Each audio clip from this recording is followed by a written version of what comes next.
21 ஆண்டுகளுக்கு முன்பு போர்க்களத்தில் இருவேறு படை வீரர்கள் குருதியில் நனைந்து இறந்து கிடந்தனர். இறந்து கிடக்கும் அந்த போர் வீரர்களின் உடல்களுக்கு இடையே ஒரு சின்னஞ்சிறு குழந்தையை கையில் சுமந்தவாறு ஒரு வீரர் போர்க்களம் விட்டு வெளியேறி கொண்டிருந்தார். அழாதடா, ஒன்னும் இல்ல, பயப்படாத, நான் இருக்கேன் உனக்கு என்று கூறி முன்னேறி கொண்டிருந்தார். டே குட்டி, நீ ஒரு டிராகன் வாரியர் ஆகணும்டா, நீதான் இந்த உலகத்தையே ஆள போற, உனக்கு பல கடமைகள் இருக்குடா தங்கம் என்று கூற அவர் முகத்தை பார்த்து சிரித்தான் நம் கதையின் நாயகன் ஆதன். அந்த மழலையின் சிரிப்பு போர்க்களத்தில் எதிரொலித்தது. நாம் வாழ்ந்து கொண்டிருக்கும் இந்த பிரபஞ்சம் மிகவும் அசாத்தியமானது. கோடிக்கணக்கான ஆண்டுகளை கடந்து பல கிரகங்கள், பால்வழி அண்டங்கள், காஸ்மிக் எனர்ஜி என இன்னும் பல அளவற்ற ஆற்றலை கொண்டிருக்கிறது. நீங்கள் எப்போதாவது யோசித்ததுண்டா, நம்மை போலவும் நம் பூமியை போலவும் இந்த பிரபஞ்சத்தில் இன்னொரு கிரகம் இருக்குமா என்று? ஆம், இருக்கிறது. கெப்லர் என்னும் கிரகம். கெப்லர் கிரகமும் அச்சு அசல் அப்படியே நம் பூமியை போலதான். ஆனால் நம் பூமியை விட 3 மடங்கு பெரியதாக இருக்கும். பூமி எவ்வாறு பரிணாம வளர்ச்சியில் மனிதர்கள் வாழ தகுதியுடையதாக மாறியதோ அதே நிகழ்வின் மூலம் உருவானதுதான் கெப்லர் கிரகமும். கெப்லர் கிரகமும் பூமியைப் போலவே அதன் சூரியனை சுற்றி வருகிறது. இங்கு மனிதர்கள் மட்டுமின்றி பல மிருகங்களும் மாய உயிரினங்களும் இருக்கிறது. முக்கிய குறிப்பாக கெப்லர் கிரகத்தில் வாழ்பவர்கள் இழ்மித்தனும் பாசையில்தான் பேசிக் கொள்வார்கள். அதனால் நம் புரிதலுக்காகவே இந்த கதையை எளிமையாக்க நமக்கு புரியும்படி நாம் அறிந்த மொழிகளில் சொல்லப்படுகிறது. கெப்லர் கிரகத்தில் பல நாடுகளும் பல நகரங்களும், பறந்து விரிந்திருந்த காடுகளும் மலைகளும் கண்களை ஆர்ப்பரிக்கும், பூத்து குலுங்கும் மலர்களை தனதாக்கிய குளிர்ச்சியான தேசம் அது. கெப்லர் மக்கள் நம்மை போல விஞ்ஞானத்தை வளர்க்கவில்லை. அதற்கு பதிலாக மார்ஷியல் ஆர்ட்ஸ் கலையில் வல்லவர்களாக இருந்தார்கள். அது மட்டுமின்றி அந்த கலையையே அவர்கள் கடவுளாகவும் கருதுகின்றனர். இங்கு வாழும் மக்கள் அனைவரும் மார்ஷியல் ஆர்ட்ஸ் கலையை சிறு வயதிலிருந்தே கற்றுக்கொண்டு தங்களுக்கான சரியான தருணம் வரும் வரை காத்திருப்பார்கள். சிலர் மட்டுமே மார்ஷியல் ஆர்ட்ஸின் முக்கிய வழிமுறையான ஸ்பிரிட்ஸ் அவேக்கிங் செய்வார்கள். Lion spirit, tiger spirit, bull spirit, rock, dragon spirit, sword spears என பலவித சக்திகள் இருக்கின்றது. அந்த சக்திகள் அனைத்தும் 11 விதமாக தரம் பிரிக்கப்பட்டிருக்கிறது. அதை எல்லாரோடும் செய்திட முடியாது. அதனாலேயே ஸ்பிரிட்ஸ் அவேக்கிங் செய்பவர்களை மதிப்பு மிக்கவர்களாக பார்க்கப்படுகிறார்கள். இங்கு வாழும் மக்கள் அனைவரும் கூட்டம் கூட்டமாக குடிகளாக வாழ்ந்து வந்தனர். பரம்பரை மற்றும் குடும்பங்களின் பெயர்களில் அவர்கள் தங்களுடைய குடிகளை போற்றிக் கொண்டனர். எந்த குடி சிறந்தது என்று போட்டிகள் வைத்து தங்களை நிரூபித்துக் கொள்வார்கள். குடிகளுக்கு இடையே இருந்த சிறு சிறு பிரச்சனைகள் வளர்ந்து பெரும் சண்டையாக மாறியது. எந்த குடியில் அதிக சக்தி வாய்ந்தவர்கள் இருக்கிறார்கள் மற்றும் அவர்களின் ஸ்பிரிட்ஸ் எந்த லெவலில் இருக்கிறது என்பதை வைத்துதான் அந்த குடி போற்றப்படும். தங்களின் குடிகளின் பெருமைக்காகவும் பகைக்காகவும் போரிட தொடங்கிய கெப்லர் வாசி மக்கள் தற்போது குடிகள் அனைத்தும் தங்கள் சக்திகளை பெருக்கிக் கொண்டு நாட்டின் ராஜ்யத்தை பிடித்து சிம்மாசனத்தில் அமர்வதற்காக எந்த ஒரு எல்லைக்கும் செல்ல தயாராக இருந்தனர். தற்காப்பு கலைகளில் பன்னெடுக்கு முறைகளை கற்றுத் தெரிந்தவர்கள் மட்டுமே பெரும் சாம்ராஜ்யம் அமைத்து செல்வந்தர்களாகவும் புகழ்மிக்கவர்களாகவும் திகழ்ந்தனர். தங்களுக்குள் சிறந்தவர்கள் யார் என்று நிரூபித்த குடியினர் இறுதியில் சிம்மாசனத்தை அடைந்தனர். அதைத் தொடர்ந்து தங்கள் ராஜ்யங்களை விரிவுபடுத்த அண்டை நாட்டினருடன் போருக்கு சென்றனர். இதனால் ராஜ்யங்களுக்கு நடுவே பெரும் போர் நிலவியது. போர்களும் சண்டைகளும் தங்களது ராஜ்யத்தை தற்காத்துக் கொள்ளவும் அந்த நாட்டின் சிம்மாசனத்தை அடையவும் தான். ராஜ்யத்திற்கான சண்டை என்று வரும்போது ஒரு நாட்டில் உள்ள மொத்த குடிகளும் ஒன்று சேர்ந்து போரிடும்.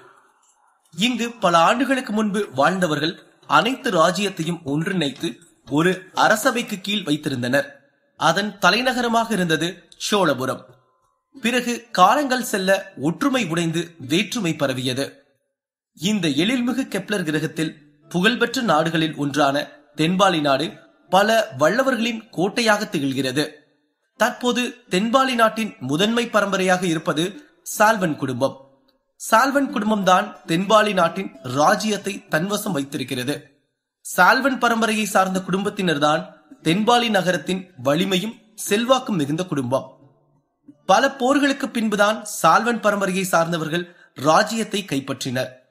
ஒரு தொன்மையான நாளில் மிகப்பெரிய போர்க்களம் ஒன்றில் சண்டை தீவிரமாக நடந்து கொண்டிருக்க, இன்னொரு பக்கம் அரக்கர்கள் மற்றும் தீய சக்திகளின் ஆக்கிரமிப்பால் மக்கள் அதிர்ந்து போய் அழிவின் விளிம்பில் உயிர் பயத்தோடு காத்திருக்கின்ற மரண ஓலம் எங்கு திரும்பினாலும் கேட்டுக்கொண்டிருந்தது.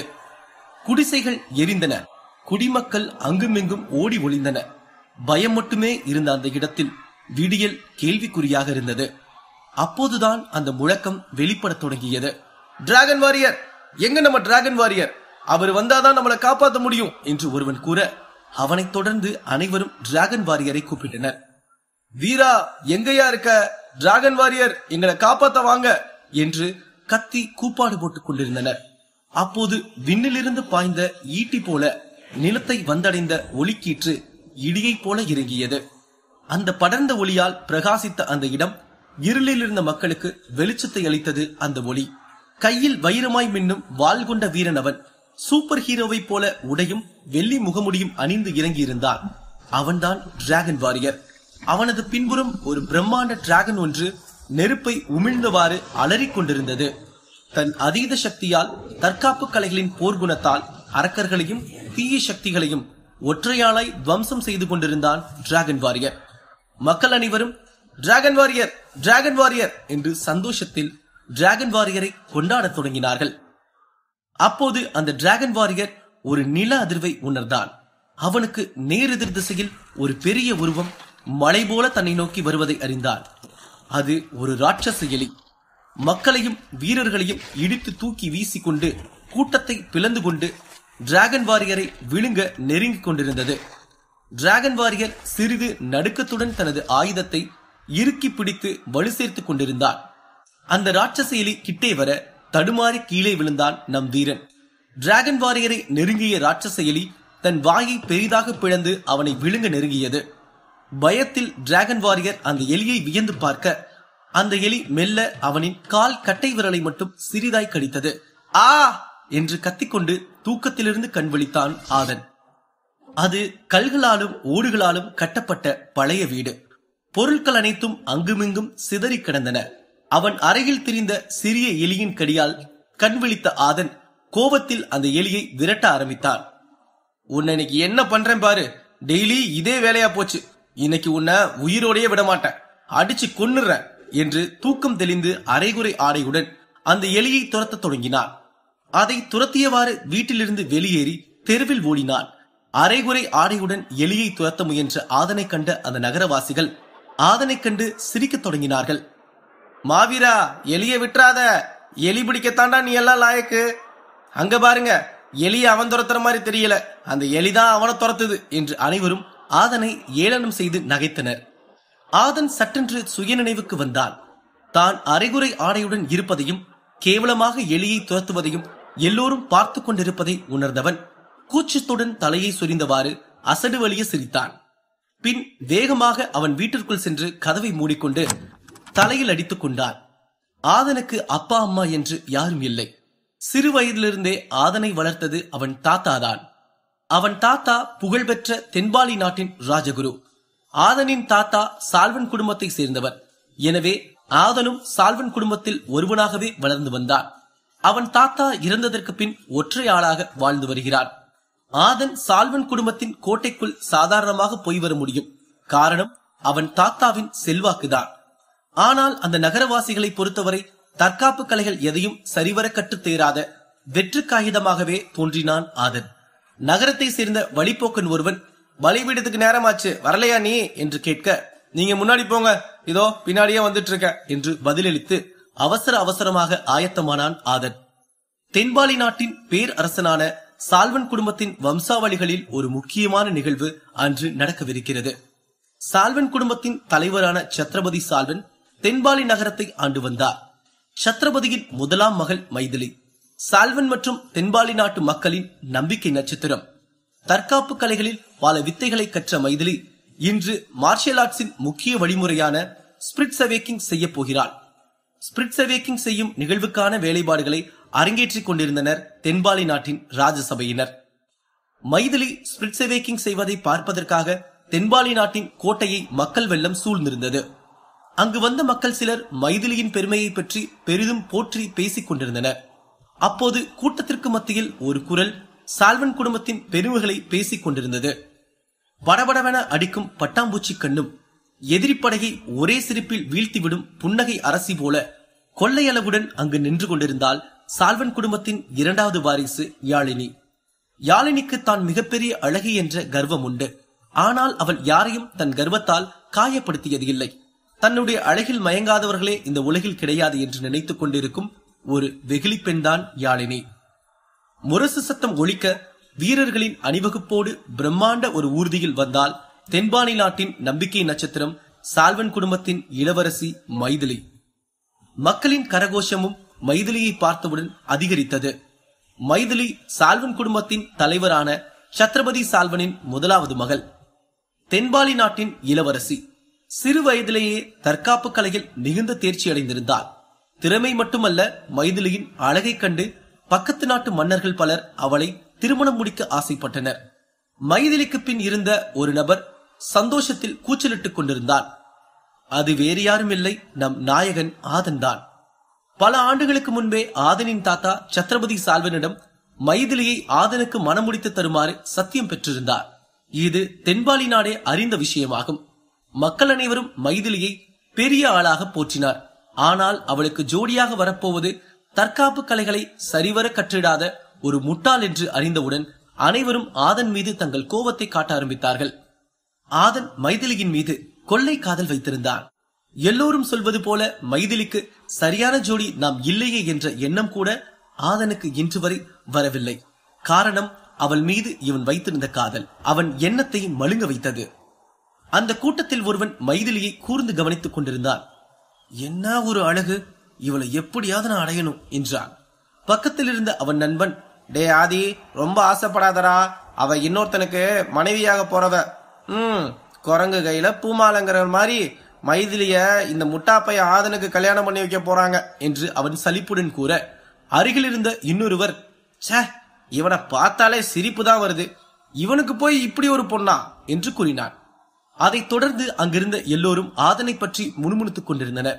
இந்த ஆதம் பையன் ஒரு போட்டியில கூட கலந்துகிட்டதில்ல, அட சண்டை பயிற்சி கூட வரமாட்டான், முட்டைய அடகாக்குற கோழி மாதிரி வீட்டுக்குள்ளேயே இருந்துட்டு அப்படி என்னதான் செய்யறானோ தெரியல என்று மக்கள் அனைவரும் ஆதனை திட்டிக் கொண்டிருந்தனர். அப்போது கூட்டத்தில் இருந்த ஒரு கிழவன் குடிபோதையில் எழுந்து, அவெல்லாம் ஒரு ஆளு, எனக்கு வர்ற கோவத்துக்கு நானே அவனை அடிச்சு தூக்கி போட்டுருவேன், சோங்கி பய என்று உடல் நடுங்க கூறினார். மக்கள் அனைவரும் அதை கேட்டு சிரிக்க தொடங்கினர். இந்த நகை பேச்சுகள் காதில் வாங்கிக் கொண்டு ஏதும் பேசாமல் அங்கிருந்து நகர்ந்தான் ஆதன். மைதிலி பலிபீடத்தை நோக்கி நடந்து வந்தாள். அவள் நடையே சொல்லியது அவளின் கம்பீரத்தை. பலிபீடத்தில் ஒருவராய் தன் கால்களை பதித்து இருக்க மூடிய விழியோடு விண்ணோக்கி தலையை தூக்கி பெருமூச்சு விட்டாள். மக்கள் இந்த நிகழ்வை காண கடலென சூழ்ந்திருந்தனர்.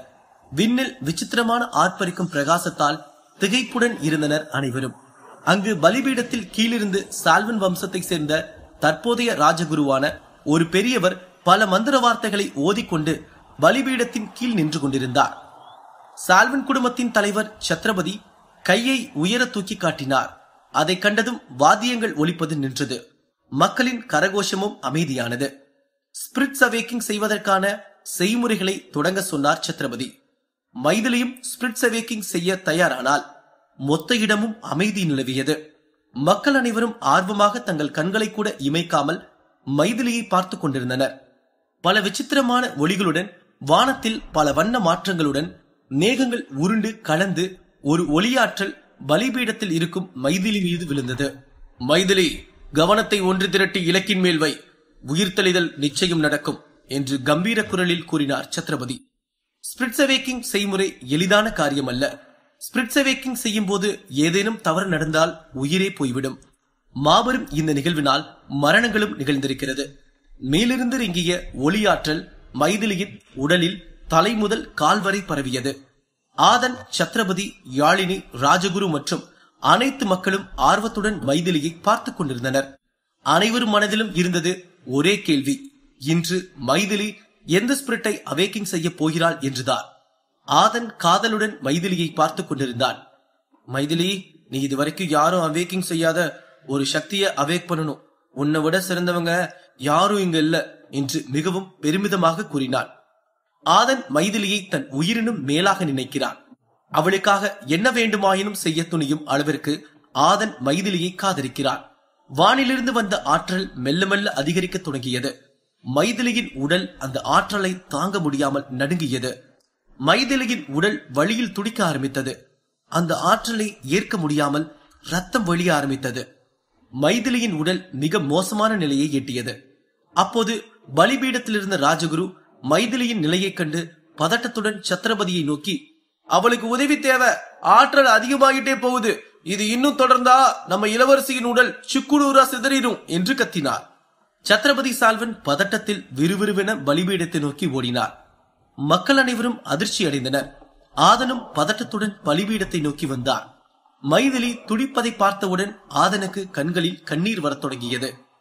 ராஜகுரு, தயவு செஞ்சு ஏதாவது செய்யுங்க, என்னோட மைதிலியை எப்படியாவது காப்பாத்துங்க என்றான் நாதன். மைதிலியின் அப்பா சத்ரபதி அவளை காப்பாற்ற பலிபீடத்தின் மீதேறி மைதிலியின் கையை பிடித்தார். ஆற்றலின் சக்தி அதிகமாக இருந்ததால் சத்ரபதி மைதிலியின் மீது கை வைத்தவுடன் தூக்கி எறியப்பட்டார். சத்ரபதி சால்வன் 5 அடி தள்ளி கீழே விழுந்தார். மாமா என்று கத்திக்கொண்டே ஆதன் சத்ரபதியை நோக்கி ஓடினான். ராஜகுருவும் வந்து நாம் எப்படியாவது இளவரசி மைதிலியை காப்பாற்ற வேண்டும் என்று பதறிய குரலில் கூறினார். மக்கள் அனைவரும் பயத்தில் அலறத் தொடங்கினார்கள். மைதிலி ஆற்றலின் வலி தாங்க முடியாமல் மேலும் துடித்தாள். ஆதனால் தன் அன்பு காதலி துடிப்பதை பார்க்க முடியவில்லை. மாமா, மைதிலியை காப்பாத்துங்க மாமா என்று அழுது கொண்டே கூறினாள். சத்ரபதிக்கு ஆதனை சுத்தமாக பிடிக்காது. அதனால் கோபத்தில் அவனை தள்ளிவிட்டார். என்னோட பொண்ணுக்கு மட்டும் ஏதாவது ஆச்சு, உன்னை கொன்றுவேன் என்று கண்கள் சிவக்க சொல்லிவிட்டு மைதிலியை நோக்கி ஓடினார். இப்ப நம்ம என்ன பண்ண போறோம், என்னோட மகளை எப்படி காப்பாத்துறது என்று பயத்தில் ராஜகுருவை பார்த்து கேட்டாள். வானத்திலிருந்து வர்ற ஆற்றலை தடுக்கணும், ஆற்றல் அதிகமா இருக்கிறதுனாலதான் இப்படி நடக்குது, அதை தாங்கக்கூடிய சக்தி ஒண்ணு அரணா இளவரசிக்கு முன்னாடி இருந்து தடுக்கணும் என்றார் ராஜகுரு. சத்ரபதி என்ன செய்வதென்று தெரியாமல் முழித்தார். இந்த சக்தி வாய்ந்த ஆற்றலை தடுக்கக்கூடிய சக்தி எங்கிருக்கிறது என்றார். ராஜகுரு அமைதியாக நின்றார். சத்ரபதி எல்லோரும் பார்க்கும்படி அழத் தொடங்கினார். யாழினியும் தன் அக்காவை நினைத்து அழத் தொடங்கினாள். அங்கிருந்த மொத்த மக்களும் மைதிலியை எண்ணி சோகத்தில் அழத் தொடங்கினர். இன்று மைதிலி ஸ்பிரிட்ஸ் அவேக்கிங் செய்வதை பார்க்க வந்த அனைவருக்கும் பெரும் ஏமாற்றத்தையும் சோகத்தையும் அளித்தது. ஆதனின் மனம் முற்றிலும் உடைந்தது. சோகத்தில் அழுது கொண்டே சத்ரபதியின் தோளில் சாய்ந்தான். ஆதனை வெறுக்கும் சத்ரபதிக்கு கோபம் எரிமலையாக வெடித்தது.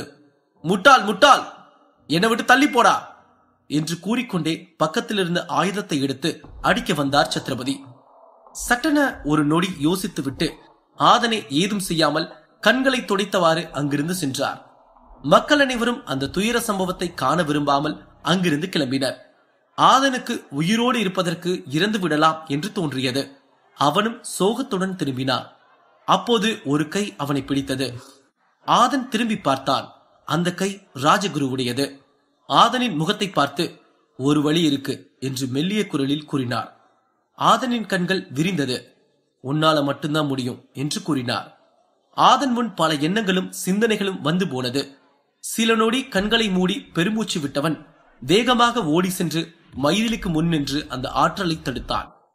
சோகத்தில் சென்று கொண்டிருந்த மக்களுக்கு நடுவே ஒரு சிறுவன், எல்லோரும் அங்க பாருங்க என்று கத்தினான். அனைவரும் ஆதனை வியப்புடன் பார்த்தனர். அந்த ஆற்றல் மிகவும் சக்தி வாய்ந்தது. ஸ்பிரிட்ஸ் அவேக்கிங் செய்பவர்களை தவிர வேறு யார் சென்றாலும் அதை நெருங்க கூட முடியாது. இவ்வாறு செய்வது 100% தற்கொலைக்கு சமம். அந்த ஆற்றலின் ஒலிக்கீற்று ஆதனின் ஆடையை கிழித்து பின் அவன் உடலை சிதைக்க ஆரம்பித்தது. ஆதனின் உடலிலிருந்து இரத்தம் கசிய ஆரம்பித்தது. ஆ என்று அரங்கமே அதிர ஆதன் கத்தினான். சத்தம் கேட்டு சத்ரபதியும் அங்கு வந்தார். மெல்ல மெல்ல மைதிலி வழியில் துடிப்பதை நிறுத்தி சுய நினைவுக்கு வந்தார். வானிலிருந்து வந்த ஆற்றல் நின்றது. ஆதனும் மைதிலியும் மயங்கி கீழே விழுந்தனர். தரையில் இருந்தபடி ஆதன் அரை மயக்கத்துடன் மைதிலியை பார்த்தான். பக்கத்தில் விழுந்து கிடந்த தன் காதலியின் கையை தொட வரும்போது சத்ரபதியும் மற்றவர்களும் வந்து மைதிலியை தூக்கினர். ஆதன் அப்படியே அங்கேயே கண்களை மூடி விழுந்தான். நம் கதையின் நாயகன் ஆதன் அவன் காதலியை கரம் பிடிக்க திரும்ப எழுவானா, இல்லை வீரமரணம் அடைவானா? அனைவரும் நினைப்பது போல் ஆதன் முட்டாள் அல்ல. உலகை காக்க பிறந்திருக்கும் அசாத்திய வீரன் டிராகன் வாரியர் என்பதை கெப்லர் வாசி மக்களும் நீங்களும் இனிவரும் எபிசோட்களில் அறிந்து கொள்வீர்கள். தொடர்ந்து கேளுங்கள். டிராகன் வாரியர், வரலாற்றில் இடம்பெறாத சகாப்த வீரனின் கதை உங்கள் தாக்கெட் எஃப்எம்மில் மட்டும். அன்பு காதலிக்காக தன் உயிரை துச்சம் என்று நினைத்து விண்ணிலிருந்து வந்த சக்தி வாய்ந்த ஆற்றலை தடுத்தான் ஆதன். அந்த ஆற்றலின் சக்தி அதிகமாக இருந்ததால் ஆதனின் உடல் தசைகள் கிழிந்து காயமானது. அவன் காதலியை பார்த்தபடியே மண்ணில் விழுந்தான் ஆதன். மக்கள் ஆதனின் செயலை பார்த்து வியப்படைந்தனர். இருந்தும் அவர்களுக்கு அவன் ஒரு முட்டாள், வெறும் வெத்து காகிதம், என்ன செய்யும் என்ற எண்ணம் சரிபாதி சிந்தனையில் இருந்தது. அப்போது வானிலிருந்து ஒரு சத்தம் கேட்டது. அனைவரும் அதிர்ச்சியுடன் திரும்பி பார்த்தனர். வானிலிருந்து சிகப்பு நிற வடிவில் ஒரு ஸ்பிரிட் வந்தது.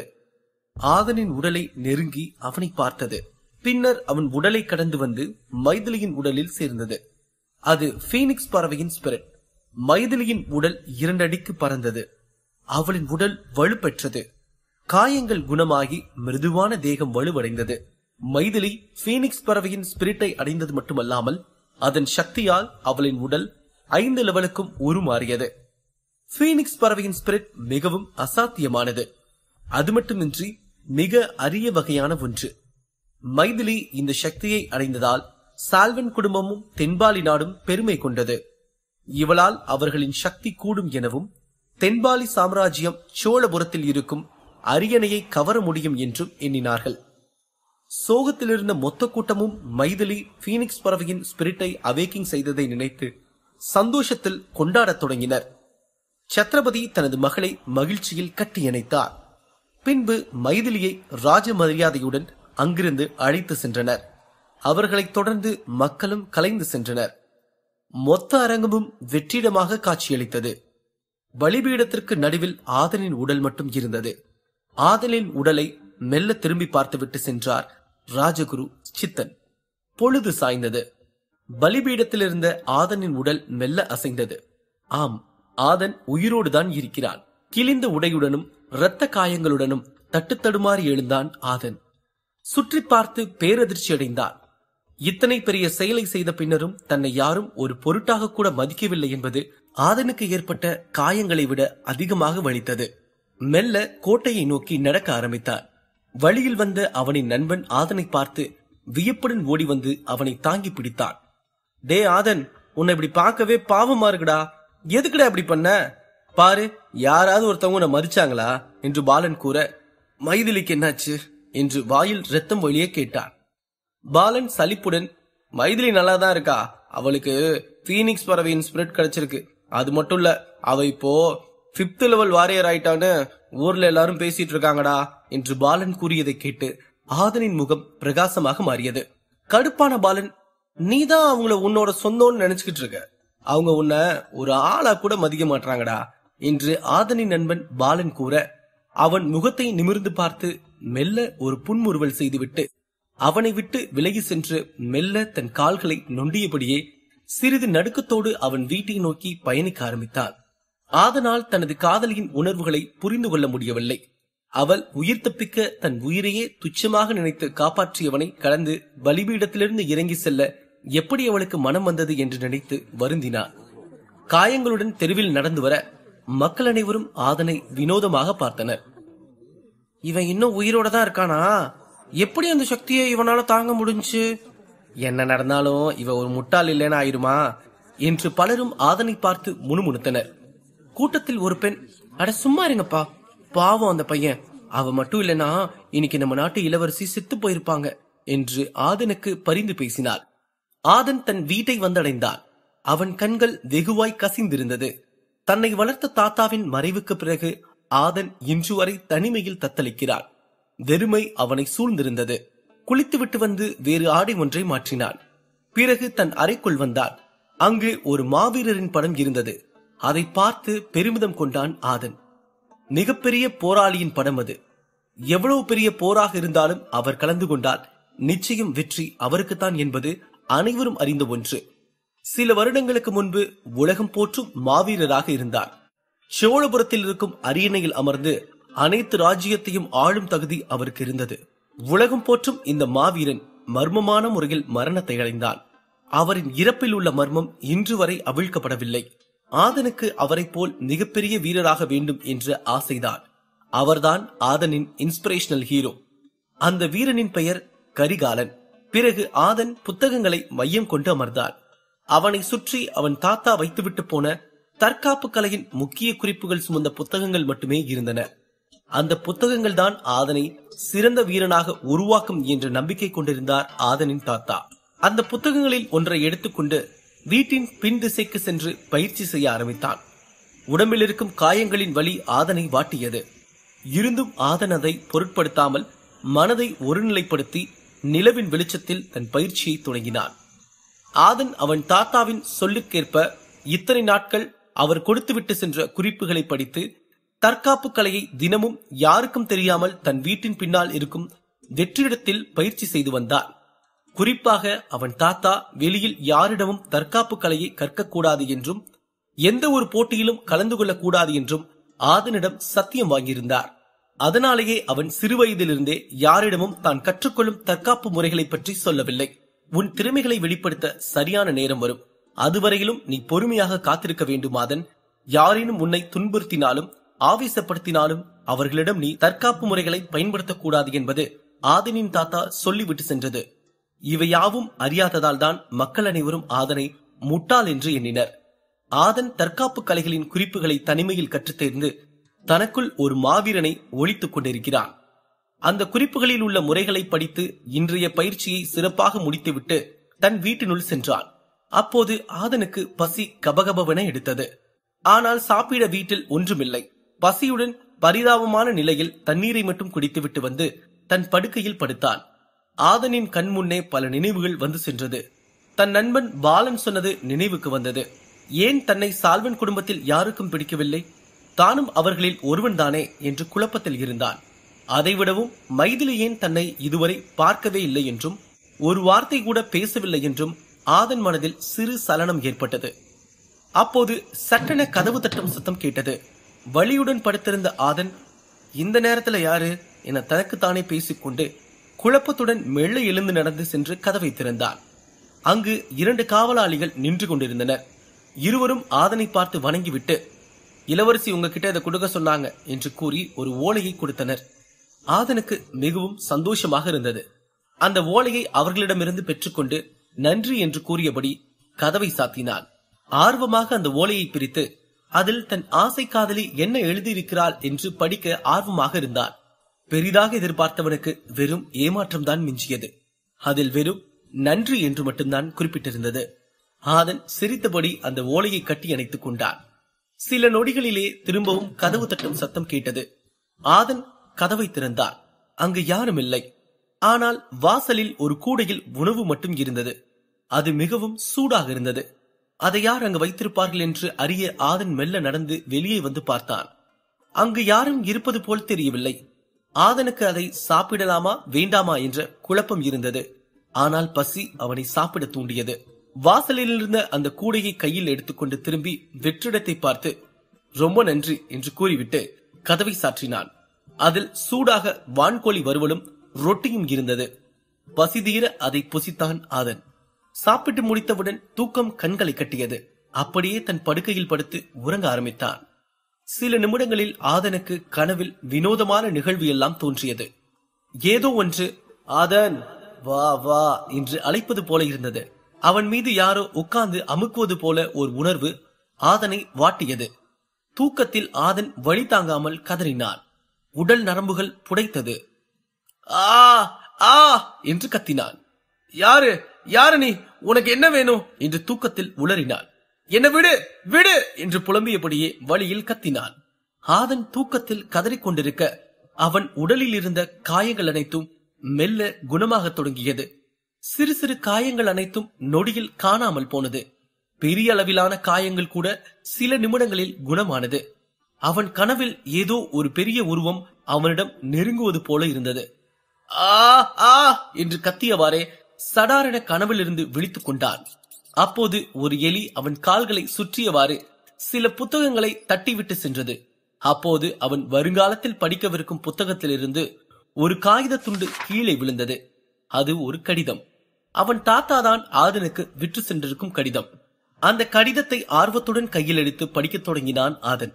ஆதன், என் செல்லமே, பாசப்பேரனே, நீ ஒரு சாதாரண சாமானிய மனிதன் அல்ல.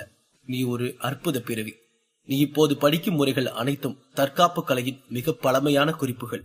உன்னை யாரிடமும் தற்காப்பு கலையை கற்க செல்ல வேண்டாம் என்று சொல்லியதற்கு பல காரணங்கள் உண்டு. இந்த கடிதத்தை நீ படிக்கிறாய் என்றால் நான் சொல்லிய அந்த சரியான தருணம் நீ அடைய விரும்பும் நேரம் வரப்போகிறது என்று அர்த்தம். அதனால் நீ இப்போது சில உண்மைகளை கண்டிப்பாக அறிந்து கொள்ள வேண்டும். ஆதன், நான் உன் சொந்த தாத்தாவும் அல்ல, நீ சால்வன் குடும்பத்தை சார்ந்தவனும் அல்ல. ஒரே இரவில் உனது வம்சம் முற்றிலும் மர்மமான முறையில் தவிடுபொடியாகிவிட்டது. அந்த உண்மையின் சுவடு முற்றிலும் மண்ணாகி போனது. அந்த வம்சத்தில் பிறந்த கடைசி வித்து நீ. நீ உன் ஹீரோவாக நினைக்கும் மாவீரன் கரிகாலன் தான் உன் அப்பா. ஆம், தலை சிறந்த மாபெரும் வீரன் கரிகாலன் மகன்தான் நீ. ஆதனின் கண்கள் ஆச்சரியத்தில் விரிந்தது. கைகள் நடுங்கத் தொடங்கியது. ஆதன், நீ புகழ்பெற்ற பைரவ வம்சத்தை சேர்ந்தவன். ஆதி பைரவன் நீ. உன்னை சால்வன் வம்சத்தில் ஒருவனாய் வளர்த்ததற்கு காரணம் அவர்களால் உனக்கு எந்த ஆபத்தும் ஏற்பட்டுவிடக் கூடாது என்பதற்காகத்தான். அந்த வம்ச குடும்பத்தை சேர்ந்தவர்களை ஒருபோதும் நம்பாதே. அவர்களால் உனக்கு பெரும் ஆபத்து ஏற்படக்கூடும். அவர்களிடமிருந்து விலகியே இரு. உன்னை இந்த கடிதம் வந்தடையும் நேரம்தான் உனக்கான தொடக்கம். உனது வம்சாவளியின் உண்மை சுவடுகள் எங்கோ ஒரு மூலையில் இன்னும் எஞ்சி இருக்கிறது. அவற்றை நீ கண்டுபிடி. அந்த பொறுப்பு உன்னையே சேரும். உன் வம்சத்தில் யாரோ இன்னும் உயிரோடு இருக்கிறார்கள் என்று எனக்கு தெரிய வந்தது. பன்மலை தொடர்ச்சியில் உன் பயணத்தை தொடரு. இனி உனக்கு ஒரு புதிய வாழ்வு உண்டாகும். உன்னை நீ ஆயத்தம் செய்து கொள். திரும்பவும் சொல்கிறேன், அனைவரும் நினைத்துக் கொண்டிருப்பது போல நீ சாமானியன் அல்ல. நீயே டிராகன் வாரியர். நீயே அந்த பெயருக்கு உரியவன். நீ பிறந்த பலனை தெரிந்து கொள். பிற்பால் நீ யார் என்பதை புரிந்து கொள். அகிலம் போற்றும் மாவீரனாக புகழ் பெறுவாய். இந்த தாத்தாவின் ஆசிகள் என்றும் உன்னுடன் இருக்கும் என்று முடிந்தது அந்த கடிதம். ஆதனின் கண்கள் கலங்கியது. இவ்வளவு நாட்களாக தன் கனவு நாயகனாக நினைத்திருந்த மாவீரன் கரிகாலன் தான் தன்னுடைய தந்தை என்பதை நினைத்து பெருமிதம் கொண்டான்.